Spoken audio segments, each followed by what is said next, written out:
ఇది మన ఇంట్లో పండించిన పనస చెట్టు అండి. ఈ పనసకాయలు చక్కగా ఎలాంటి సేంద్రియ ఎరువుల పద్ధతిలోనే పండించింది. ఇది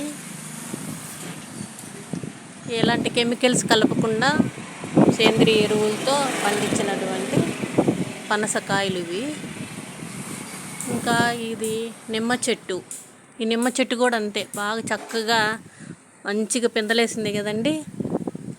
చక్కగా చెట్టు నిండా బాగా చక్కగా పిందలేసింది. ఎండాకాలం జ్యూస్ కలుపుకొని తాగితే మంచిగా ఎంత ఆరోగ్యంగా ఉంటామో.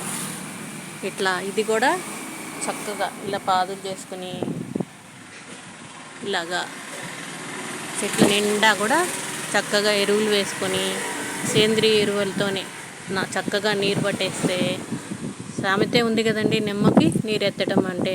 అట్లా బాగా నీరు తీసుకునింది అనుకోండి, చక్కగా ఇట్లా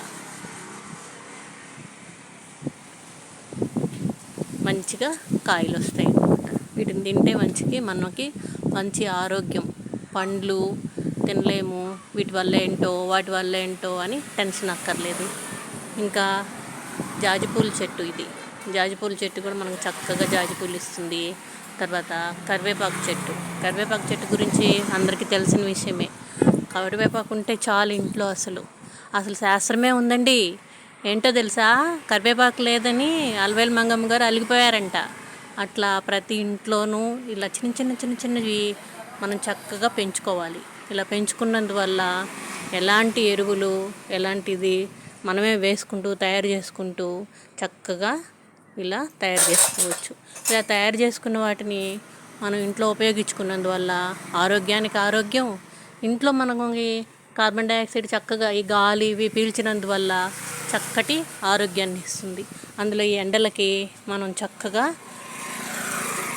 ఏసీల కింద పడుకొని జబ్బులు తెచ్చుకునే దానికంటే కూడా మన ఇంట్లో మన వాతావరణం మనది అని ఒక తృప్తిగా నిద్రపోవచ్చు అన్నమాట. ఇలాంటి ప్రశాంతమైన వాతావరణం మనమే క్రియేట్ చేసుకోవాలి. అంటే యోగా అంటే కేవలం మనం కొంచెం జాగా దొరికింది కదా అని అక్కడ కూర్చొని ముగ్గు మూసుకొని ధ్యానాలు చేసేయటం కాదు. పాతకాలంలో అయితే, అంటే మా నాన్నమ్మ గారు అయితే 92 సంవత్సరాలు జీవించారండి చక్కగా. ఎలాగో తెలుసా, ఆవిడ గారు బిందెలతో నీళ్ళు మోసేవాళ్ళు బావిలో నుంచి తోడి. తర్వాత చక్కగా పచ్చళ్ళు దంచేవాళ్ళు. మళ్ళీ పచ్చళ్ళు దంచడం నుంచి ఇంక అన్ని ప్రతిదీ మినుములు, పెసలు, శనగలు అలాంటివన్నీ విసిరేవాళ్ళు అప్పట్లో. వాళ్ళ అత్తగారు వాళ్ళని వాళ్ళు తిట్టుకో ఉండొచ్చు కూడా, అయ్యో ఇంత పని చేస్తున్నారు మా చేత అని. కానీ ఎలాంటి ఇబ్బందులు లేకుండా 92 సంవత్సరాలు బతకగలిగారు అని అంటే ఆలోచించండి మీరే.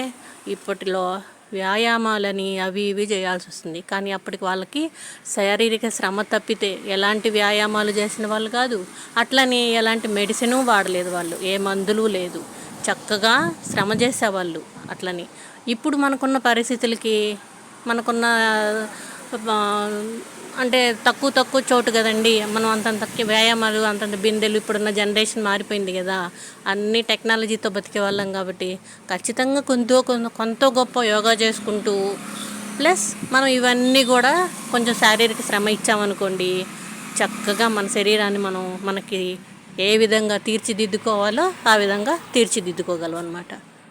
ఉంటాను ఫ్రెండ్స్.